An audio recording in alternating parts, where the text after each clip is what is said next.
Fala pessoas, tudo bem? Parte 9 do sistema nervoso, penúltima aula. Hoje nós vamos falar especificamente, embora raspemos só um pouco a superfície, sobre o controle motor, tá? Para a gente ter uma noção da complexidade do sistema, tá? E de como que no sistema nervoso a regulação ela é complexa e com vários níveis, tá? Então, imaginemos um recém-nascido, tá? Como que o recém-nascido, entre aspas, sabe sugar? Tá? Na hora em que ele entra em contato com o seio, com o mamilo, como que ele sabe? Né? Aspas aí. Então, esses eventos, eles são eventos reflexos, tá? Por quê?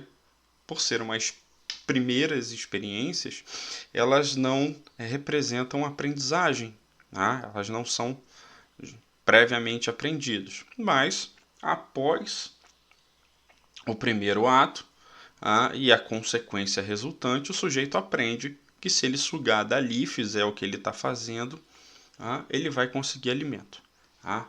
Então, alguns dos reflexos que a gente executa a vida toda, eles representam atividades motoras não voluntárias, não conscientes, certo? Mas que vão envolver diferentes partes do sistema nervoso central, com a participação ou não da medula. Vai depender daquilo que você está avaliando, tá? Então, exemplo, reflexo de Moro, estímulo, sons e manobras que alterem a posição natural, tá? Então, a reação súbita da criança é a de abraço, levantar os braços, fazer exposição, tá? Então, tende a desaparecer com o 5º mês de vida. Tá? Reflexo de marcha, esse aqui quase todo mundo já fez. Pega lá o nenenzinho, coloca ele em pé, bota ele com um acesso, né, para a perninha dele numa superfície e ele vai tentar caminhar, certo? Então é o que? É o reflexo de movimento, em consequência a uma superfície. E o reflexo de sucção, que é o contato oral com a coisa. Tudo que a criança entra em contato com a boca nos primeiros meses, ela tende a sugar, tá? Então perceba, isso não é uma resposta motora, elas são respostas motoras resultantes de estímulos sensoriais, mas que não necessariamente são previamente aprendidas, tá? Então são comportamentos inatos. Bom, esses comportamentos eles são importantes porque, como eu falei agora há pouco, indica que não requerem aprendizagem prévia, certo? E nisso a gente entra utilizando como modelo o sistema de reflexo. Os circuitos reflexos eles envolvem um estímulo sensorial, uma interpretação do sistema nervoso central e uma execução motora resultante final. Tá? Então, esse círculo central, que é o alvo principal dos pontos sinápticos, vão ser o que vão representar para a gente o sistema nervoso central. Lembra, o sistema nervoso central é o centro integrador de interpretação. Então vamos ver um circuito simples. Eu tenho um neurônio sensorial, um neurônio aferente, ele é estimulado de acordo com o estímulo que ele é sensível a responder, vai sofrer um potencial, vai conduzir a informação até o sistema nervoso central, não importa se é na medula ou se é no encéfalo, vai fazer uma sinapse, liberar um neurotransmissor no sistema nervoso central, que vai excitar essa célula, em geral, e essa célula central vai conduzir uma resposta. No caso aqui, uma resposta motora que vai estimular aqui uma atividade X. Certo? Então isso é um circuito simples, um circuito monossináptico. Veja, só tem uma sinapse entre neurônios. Um circuito um pouquinho mais complexo é um circuito polissináptico. Embora seja poli, a gente aprende que poli é para mais de 3, 4, 5, 6. Só aqui polissináptico é porque é para mais de 1. No sistema nervoso central. Então aqui, ó, eu tenho um neurônio sensorial, uma via aferente, sendo estimulado, sofre um potencial, conduz a informação para o sistema nervoso central, primeira sinapse. Isso aqui excita ou inibe a célula central, um interneurônio, um intermediário, e esse cara excita ou inibe o motor que vai levar a resposta. Tá? Então, o circuito monossináptico ou o circuito polissináptico, eles são importantes porque permitem a realização de respostas somáticas, sem que haja necessidade de consciência do sujeito, sem que haja uma resposta em que a atividade tenha que ser voluntária. Certo? Por quê? Porque se houver a necessidade da consciência do sujeito, a percepção, a atenção, isso pode levar tempo demais. Certo? E isso pode sobrecarregar os sistemas. Então, as características dos arcos reflexos e das suas consequências, os atos reflexos, é serem inatos, serem involuntárias e, eventualmente, para situações de risco, serem estereotipados, fazerem movimentos irregulares para você sair daquela condição. Bom, um mesmo órgão motor, uma mesma via eferente executora, ele pode estar sujeito a ser regulado por diferentes neurônios associativos, localizados em diferentes porções do sistema nervoso central. Então, a imagem aqui mostra todo esse retângulo aqui, com esse monte de neurônios, mostra para a gente porções do sistema nervoso central. Então, o nosso circuito polissináptico aqui, ele está sofrendo influência de outras áreas do sistema nervoso central que vão contribuir com regulação de movimento, regulação de intensidade, ajuste de postura e por aí vai indo. Então, essas informações elas podem vir de outras porções da própria medula espinal, ou do tronco encefálico, que vai ser regulado por outros pontos. Então, quando a gente fala em atividade motora, lembra que a atividade motora ela é uma atividade regulada pelo sistema nervoso somático. Necessariamente, ele vai projetar diretamente do sistema nervoso central. Por isso que em todos os exemplos que a gente viu antes, os neurônios somáticos, os motoneurônios, eles estão com o corpo celular dentro do sistema nervoso central. Não é que nem sistema nervoso autônomo, que tem os gânglios, que estão localizados na porção periférica. Então, lembra, as aferências sensoriais, elas entram, no caso na medula, pela porção dorsal, conduz a informação, leva a análise daquilo que vai ser interpretado, aquilo que vai ser lido, do ambiente interno ou externo. Os neurônios na medula fazem a integração da informação através da informação aferente, através dos interneurônios, que podem ser excitatórios ou principalmente inibitórios, recebem a informação das vias superiores e vão conduzir um padrão de estímulo para que os neurônios motores sejam excitados ou inibidos de maneira adequada para que levem ao que vai ser executado como resposta. Então, um exemplo simples aqui. Um reflexo miotático, que é a estimulação do tendão do quadríceps. Então, o sujeito está lá sentadinho, bonitinho, com o joelho flexionado, em repouso, a perna está suspensa, não está tocando o substrato, e aí você bate com um martelinho no tendão, certo? Na hora em que você bate com o martelo no tendão, essa batida no tendão vai estimular neurônios aferentes através de receptores mecânicos, certo?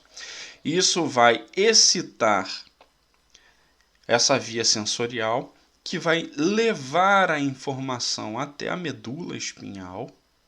Na hora em que você chega lá na medula espinhal, eu vou ter a sinapse excitatória com um motoneurônio, e esse motoneurônio vai sofrer sinapse, vai liberar a acetilcolina aqui, e a musculatura vai ser excitada e vai fazer a contração. Essa contração vai levar à extensão da perna, certo? Então, se você já fez esse exame e tudo mais, você já deve ter percebido que, de acordo com a intensidade da batida do martelo no tendão, a extensão é mais ou menos intensa. Quanto mais forte o cara bate, mais extensão você vai ter, certo? Então, esse é um circuito simples, é um circuito monossináptico, né? Porque você só tem o neurônio aferente e o neurônio eferente. Tá? E ele permite com que você identifique se a atividade reflexa do sujeito está toda adequada, está toda bonitinho, se a via sensorial, a via motora está toda adequada, toda recuperada, se sofreu algum tipo de acidente ou algo nesse sentido. Tá? Então, vamos ver algo um pouquinho mais realístico, né? Mais complexo do que alguém batendo no seu joelho. Imagina o seguinte, tá? Na hora em que você anda, tá? Você anda uma perna, depois outra perna, e você vai alternando. Estimula um, o outro. E na hora que você vai com um para frente, o outro vai para trás e levanta do solo e por aí. Lembra que na hora que você está andando, tá? A pressão dos seus membros sobre o solo vai excitando neurônios sensoriais e vai levando a informação para a medula e você vai fazendo alternância. Tá? Então vamos imaginar o seguinte: na hora em que o sujeito ele pisa, tá, no solo e ele está andando e vai tirar o pé do solo, a informação aqui, ó, na hora em que ele tira o pé do solo, todos os neurônios aferentes que estão sendo excitados pela pressão vão deixar de ser excitados, porque a deformação mecânica da membrana resultante do contato vai deixar de existir. Tá? E aí? Bom, então isso aí significa que a informação parou de chegar, então não vai chegar lá na medula dele e tudo mais. Mas em compensação, no outro lado, se eu tirei um pé, eu estou colocando o outro, né? Lembra que a gente não fica saltitando no ar, a gente vai alternando um para tirar o outro e por aí vai indo. Se eu estou excitando um ponto, eu tenho que inibir o outro. Se eu estou excitando um ponto, eu estou inibindo o outro. Tá? Então, lembra, você tem a musculatura anterior e a musculatura posterior do membro. Tá? E no outro lado, a mesma coisa, o anterior e o posterior. Então, o movimento geral da perna ele é baseado em andar para frente, né? Em flexão e extensão, flexão e extensão, flexão e extensão. Então, na hora em que você tem a excitação de uma via, você vai ter que ter a inibição da outra. Se eu estou contraindo a musculatura anterior, eu vou inibir a posterior. Se numa perna eu estou estimulando a musculatura anterior, na outra perna eu vou ter que estar inibindo essa musculatura anterior. Então, isso vai gerar um sistema, obviamente eu estou simplificando, porque eu estou falando só de um músculo, quando na realidade é um conjunto muscular na perna. Tá? Você vai ter o que a gente chama de inibição recíproca e inibição cruzada. Tá? Então, quando um músculo vai fazer o movimento de flexão, a musculatura antagônica vai estar inibida. Tá? Enquanto que na outra perna você vai ter um sistema inverso, que é a chamada inibição cruzada. Então, dentro da mesma perna, você faz a sinalização da inibição recíproca, contrai um, inibe o outro, e essa mesma informação, quando chega para o outro lado, faz o movimento inverso. Tá? O que está sendo inibido numa perna vai ser estimulado na outra e vice-versa. Tá? Então, quando você anda, quando você corre, você não precisa se preocupar conscientemente de que você está fazendo esse ato. O ato de andar é um ato involuntário, certo? parcialmente, né? Então, você já parou? Como que eu cheguei aqui? Você está andando e está indo, certo? Nossa, eu já cheguei, já estou aqui. Está pensando na vida, ouvindo música, ou então, como a maioria das pessoas fazem, fica com a cara enfiada no celular e andando para frente. Tá? Então, nesse sentido, você automatiza a realização do movimento. Tá? O reflexo de retirada, tá? Ele já é um reflexo um pouquinho mais complexo, tá? Porque ele é um reflexo mais polissináptico, certo? Então, ó, se você pisa numa taxinha ou se você perfura o dedo, né, numa taxinha, isso vai ativar os receptores dolorosos. Esses receptores dolorosos vão levar informação aferente na medula. Na medula tem um interneurônio, um interneurônio associativo. Ele vai interpretar a informação, vai estimular o neurônio motor, que vai induzir a contração da musculatura aqui, ó, para retirar aqui e para retirar aqui, tá? Então, esse interneurônio excitatório aqui, tá? Ele vai contribuir diretamente para, em alguns casos, principalmente como a gente vê aqui na perna, ó, espalhar a informação para que eu tenha a contração de múltiplas musculaturas ao mesmo tempo, não de um circuito só. Bom, então todas essas informações que a gente vê... Pausa para água.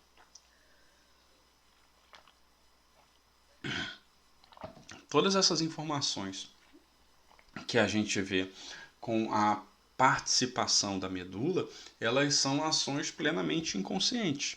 Tá? A partir do momento em que você sobe e vai para o cérebro, no cérebro você vai ter a participação de outras áreas importantes no processo motor, tá? Que parte vão atuar de maneira voluntária e parte ainda de maneira involuntária. Então, por exemplo, o córtex motor primário, que é essa porção mais azul escura aqui, ó, que ela está separada pelo sulco central, tá? Principal, que é o final do córtex, tá? Do lobo frontal. Tá? Ele representa o início do movimento voluntário. À frente dele, você vai ter a área premotora, a área motora suplementar, tá? E na porção mais mediana, tá? Num corte sagital, que a gente vê aqui, você vai ter o córtex cingulado, tá? Que também vai participar. Esses caras aqui, eles auxiliam no planejamento do movimento voluntário. Tá? Bom, então, entenda o seguinte. Para que a gente faça qualquer atividade motora, seja abrir e fechar a mão, seja andar, seja correr, a gente vai ter um envolvimento de múltiplas áreas. Não é só o córtex, não é só chegar a informação na medula e, consequentemente, levar à execução motora. A execução é o de menos, certo? Tá? A organização e o planejamento envolve múltiplas áreas. A tendência é que a atividade inicie no córtex, tá? No que a gente vai chamar de córtex motor. Só que, além do córtex motor, outras áreas do cérebro vão participar desse processo, tá? Como o córtex pré-frontal, no planejamento consciente da execução, tá? E no córtex sensorial para fazer a leitura das informações que estão acontecendo durante o processo. Além disso, você vai ter a participação do tronco encefálico, tá? Que são ajustadores no mesencéfalo, na ponte e no bulbo. E você ainda vai ter a participação do cerebelo e dos núcleos da base. A gente vai ver mais para o final um pouquinho sobre isso. Tá? Então, essas informações, elas envolvem múltiplas áreas, porque você tem que lembrar que na hora que você anda, você não está só mexendo as pernas. Lembra? Você está deslocando o seu corpo. Então, nesse sentido, o seu tronco ele tem que se ajustar junto. Os seus braços fazem movimentos alternados juntos. Tá? Então, todo o equilíbrio do sujeito em movimento, né, em ação dinâmica, ele precisa ser reajustado constantemente. Então, não é só andar, certo? A não ser em desenho animado que as pessoas correm com o braço para trás, igual lá o Naruto lá, aquilo ali é sem noção nenhuma, né? As pessoas, elas quando correm, elas vão alternando braços e pernas, tá? E essas alternações e o próprio movimento do tronco, eles são reajustes de equilíbrio de centro gravitacional o tempo todo, tá? Então, quando você dá um salto, quando você movimenta para um lado, movimenta para o outro, todas essas ações elas precisam de correção o tempo todo. Por isso que uma grande quantidade de áreas participam do movimento. Tá? Então, como a gente já viu, o córtex motor ele só inicia, ele é um agente disparador do processo, certo? As outras áreas corticais, elas contribuem com o planejamento do evento. Na hora em que você vai para o córtex motor primário, que é o cara que inicia o negócio, você vai ter um mapa, um homúnculo motor, muito semelhante ao que a gente viu do homúnculo de Painfeld, que está relacionado ao homúnculo somestésico. Tá? Lembra quando eu falei, acho que na aula anterior, tá? O que você tem é um mapa de interpretação cortical de informações sensoriais. Tá? Então aqui é a mesma coisa. A execução de atividades motoras elas vão ser através de núcleos de neurônios diferentes que vão iniciar no córtex motor primário estímulos diferentes. Então, por exemplo, se eu vou mover a minha mão, tá, meus dedos da mão esquerda, eu vou ativar população de neurônios daqui e aqui vai começar. Se eu vou ficar fazendo o movimento de extensão da perna, então em outra área. Então, cada população diferente, ela vai controlar um conjunto de neurônios motores diferentes para a execução. Tá? O circuito ele é todo ordenado, né? E organizado. Nesse processo, o cerebelo ele vai contribuir com um processo de equilíbrio e postura, regulação de tônus muscular, planejamento de movimentos voluntários e aprendizagem motora. Esse planejamento de movimentos voluntários é uma consequência da ativação da sua ação voluntária no córtex. O cerebelo em si não tem consciência, digamos assim. Tá?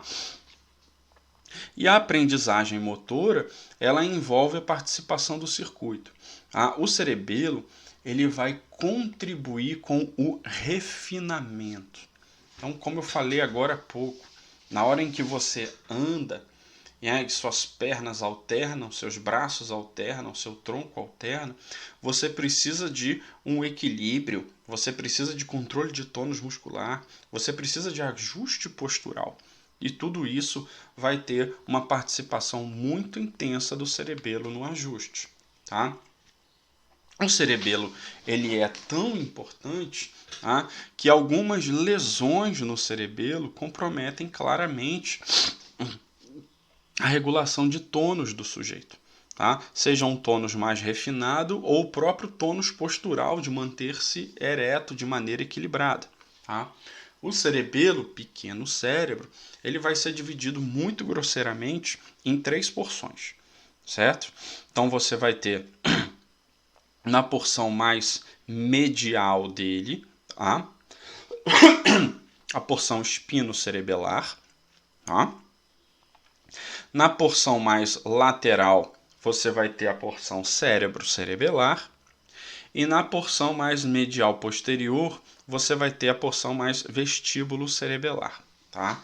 Então, só para a gente ter uma noção, uma ideia, lesões em diferentes porções, como a gente vai ver no próximo slide, eles provocam algum tipo de perda na coordenação de algum tipo de movimento. Tá? Então, essa perda de coordenação motora, as ataxias, tá? Que é a incoordenação motora, ela é uma consequência de lesões em pontos diferentes. Vamos entender, tá? Então, olha, a lesão na porção lateral do cerebelo, né, que é a porção do cérebro-cerebelo, aí pode ser só do lado esquerdo ou só do lado direito, ela provoca um tipo de incoordenação motora que resulta na diminuição do tônus, certo? E comprometimento de distúrbios de planejamento motor. Tá? Então, tremor de intenção, dismetria e disdiacosimetria. Tá? Então, o que é a dismetria? A dismetria é aquele erro na realização do movimento com ajuste de força, certo? Imagina a cena clássica lá desses filmes, o cara fica fortão, tipo, virou o Hulk do nada e não sabe ainda. Então ele pega as coisas, quebra tudo. Tá? Obviamente ali é fantasia. Mas um sujeito que sofre de dismetria, ele não consegue calcular involuntariamente a força para carregar um objeto, certo? Então ele não consegue segurar, tá? Quando você fala em disdiacocinesia, você está falando numa dificuldade de realizar movimentos rápidos, movimentos alternados. Então ter que pegar um objeto rápido e passar para lá e pegar outro e ficar trocando de uma mão para outra, por exemplo, tá? Ou ficar fazendo movimentos de pernas alternados. Então todo esse tipo de lesão, ele provoca esse tipo, o movimento ele é realizado, só que ele é realizado de maneira inadequada, porque existe uma diminuição de tônus. A lesão no cerebelo na porção mais mediana, né, tá, na porção espinocerebelar, ela provoca também a incoordenação motora, né? O sujeito tem marcha instável, cambaleante, tá, e erros de execução motora. Manter a postura e a realização de movimentos é comprometido. E na última porção, que é aquela porção que eu falei para vocês que é uma porção mais inferior, a lesão na porção vestíbulo cerebelar, provoca a incoordenação motora no tronco. Tá? Então o sujeito ele não consegue manter o equilíbrio. Então ele tem que estar sempre com a base alargada para aumentar a superfície em relação à facilitação de equilíbrio do corpo. Tá? Então perceba, pontos de lesão diferentes provocam tipos de lesão diferentes porque o cerebelo participa em pontos diferentes de processos posturais e motores diversificados. Obviamente, essas lesões elas podem ser passageiras ou elas podem ser permanentes.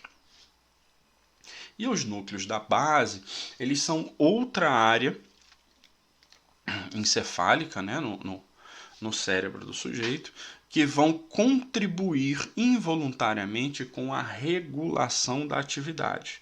Tá? Então aqui você vai ter diferentes populações de neurônios, tá, que vão contribuir com a regulação do planejamento motor, tá, com ajuste postural, com ajuste de força, excita um ponto, inibe outro em várias populações para contribuir com o planejamento.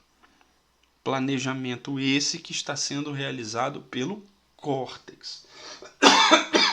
Então, você tem múltiplas populações que a gente vai ver, com neurônios excitatórios e neurônios inibitórios que vão regular a intensidade. Então, níveis diferentes de lesão podem fazer com que eu tenha excesso de resposta inibitória ou excesso de resposta excitatória. E aí isso vai falhar o planejamento e, consequentemente, o sujeito vai ter um comprometimento na execução motora. Então, as populações do núcleo da base, elas permeiam a região do tálamo. A gente sabe que o tálamo é um agente integrador de informação, tá?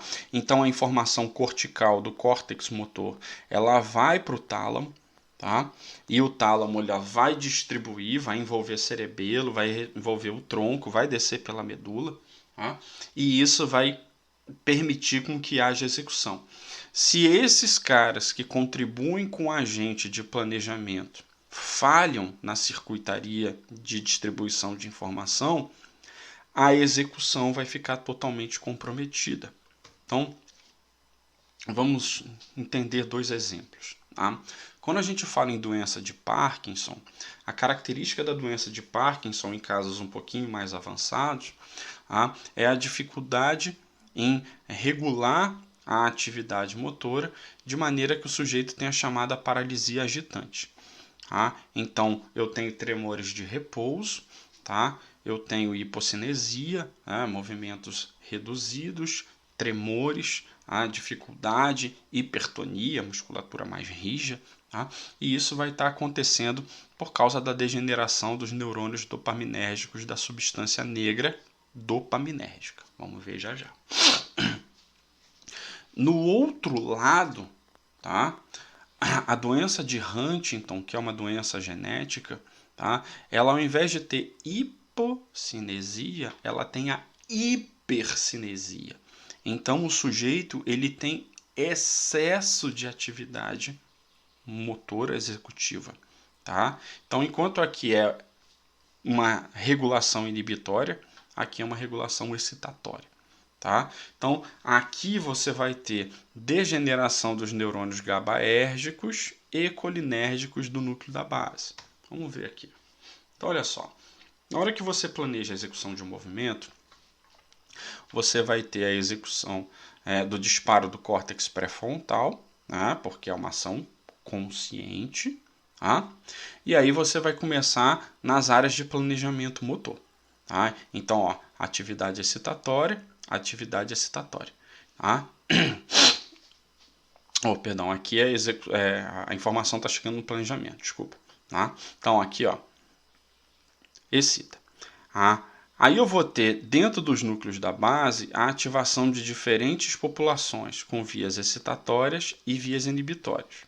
O que importa é que a regulação adequada dessa informação vai permitir com que o desejo do movimento, o planejado voluntário, faça com que a informação chegue no tálamo de maneira adequada e o tálamo vai informar o córtex para que o planejamento e a execução motora sejam feitas de maneira correta. Da seguinte maneira. Então, aqui ó, você tem diferentes circuitos até que a informação ela chegue nos núcleos motores da medula e do tronco encefálico e permita com que o sujeito faça a dança harmoniosa lá, porque é o que ele está planejando. Tá? Então, se você olhar aqui, eu tenho vias inibitórias, muitas, e vias excitatórias também. Tá? As populações dos neurônios do núcleo da base, tá? Elas estão aqui representadas pelo estriado, a substância negra compacta reticulada, tá? O núcleo pálido lateral e medial e o núcleo subtalâmico. Tá? Essas informações reguladas aqui, elas precisam chegar de maneira adequada no tálamo para que o tálamo informe no córtex de maneira ajustada o sinal correto do planejamento para que a execução seja levada. Uma vez que levou, né, para os núcleos motores, o processo vai ser executado. Tá? Então, a informação aqui do movimento ela precisa ser executada de maneira harmoniosa e planejada. Tá? E essa execução envolve uma participação dos núcleos dos núcleos da base. Tá? Então, se você olhar aqui agora, você está vendo que todas essas retas aqui, que representam os prolongamentos, elas estão do mesmo tamanho. Tá? Então, isso é importante para as próximas imagens. Bom, quando você fala de hipercinesia tipo 1, lembra, hipercinesia é excesso de atividade motora, certo? Desregulada. Perceba aqui, ó, tá? O que acontece no balismo, tá?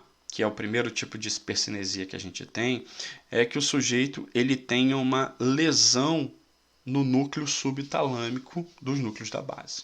Tá? Então, o que resulta aqui? Se eu tenho lesão nesses neurônios aqui, tá? Eu não tenho essa sinalização excitatória importante para a região pálido-medial. Tá? Então, isso significa o quê? Lembra que eu pedi para você olhar com cuidado agora aquela espessura. Se não tenho informação excitatória para o pálido medial, porque não existe núcleo subtalâmico, a inibição do tálamo na região do núcleo anterior ela é menor, é como está mais fininho. Então significa que eu não tenho a inibição adequada da via talâmica, então a resposta excitatória para o córtex é muito alta. Excesso de resposta excitatória para o córtex vai fazer com que a informação recebida então a informação planejada a ser executada é muito excitatória. Então vou ter excesso de resposta excitatória e vai fazer com que os núcleos motores, que vão envolver a medula e o tronco, tenham excesso de resposta excitatória e o sujeito tem a chamada dança balística, que é o excesso de movimentos estereotipados. Por outro lado, o outro tipo de hipercinesia, que é a coreia de Huntington, a doença de Huntington, vai ter um resultado equivalente, só que a lesão é em outra área. A lesão nos neurônios do estriado impedem a resposta inibitória do núcleo pálido lateral. O núcleo pálido lateral ele precisa ser inibido porque ele gera a resposta inibitória para o subtalâmico. Então perceba, essa lesão aqui vai fazer como se tivesse essa lesão aqui. Por quê? Porque o núcleo pálido lateral ele provoca uma resposta inibitória do subtalâmico. Só que se eu inibo ele inibe menos. Mas se eu não inibo ele, o pálido lateral vai gerar um excesso de resposta no núcleo subtalâmico de forma inibitória. E excesso de resposta inibitória vai comprometer o pálido medial, que por sua vez não vai regular o núcleo talâmico anterior. Núcleo talâmico anterior não regulado, excesso de resposta excitatória, dança balística de novo. E a variação desse processo é a doença de Parkinson, que ao invés dela ser uma doença hipercinética, ela é uma doença hipocinética. Então, o que acontece aqui? Acontece que a degeneração da substância negra compacta nos neurônios dopaminérgicos vai fazer com que a regulação excitatória aqui seja reduzida. Menos regulação excitatória aqui vai comprometer a via do pálido lateral e medial do subtalâmico. Então, a não regulação do núcleo pálido vai fazer com que ele tenha um excesso de resposta inibitória no tálamo. Perceba aqui, se eu tenho excesso de inibição talâmica, o tálamo informa de maneira reduzida o córtex. Então, quanto menos o córtex ele é excitado, menos sinal de atividade motora ele regula. Então, significa que o sujeito vai fazer uma atividade motora mais rija e menos frequente. Consequentemente, no caso aqui do planejamento da dança, o sujeito vai ter os tremores de repouso, os comprometimentos de rigidez executiva. Então, só para a gente terminar, é importante entender que a regulação da atividade motora ela vai ter 3 níveis centrais. O planejamento e a programação. E isso vai envolver áreas do sistema nervoso central na porção superior. Então é um nível mais estratégico. Você vai ter um nível intermediário, que é um nível de regulação de intensidade e de ajuste postural para que você faça um movimento fino na hora adequada, para que você ajuste a postura, mantenha o equilíbrio na execução do processo. E a atividade final, que é a atividade executiva em si, que é quando o neurônio somático, né, a informação motora, vai chegar lá no alvo e vai provocar um movimento muscular. Tá? Então, é importante perceber que a ação muscular ela é só uma ação finalística, é uma ação consequente. Tá? As vias de planejamento e de programação, elas são muito mais complexas e mais refinadas em todo esse processo. Tá bom? Bom, então eu peguei esse exemplo só para a gente ter uma noção de como que há uma complexidade da participação de diferentes populações de neurônios, de diferentes áreas encefálicas para pegar um copo, certo? Tá? Então, na hora em que a gente está falando em ação consciente, na hora em que a gente está falando em planejamento, cálculo mental, lembrando de coisas, né, memória episódica por aí, todas essas situações elas envolvem diferentes áreas. Então, esse princípio pode ser extrapolado. Bom? Então, amanhã nós vamos para 10ª do sistema nervoso, 45ª, e aí, consequentemente, a gente termina com algumas anotações sobre outros temas. Tá bom? Fiquem bem, se cuidem. Um abraço.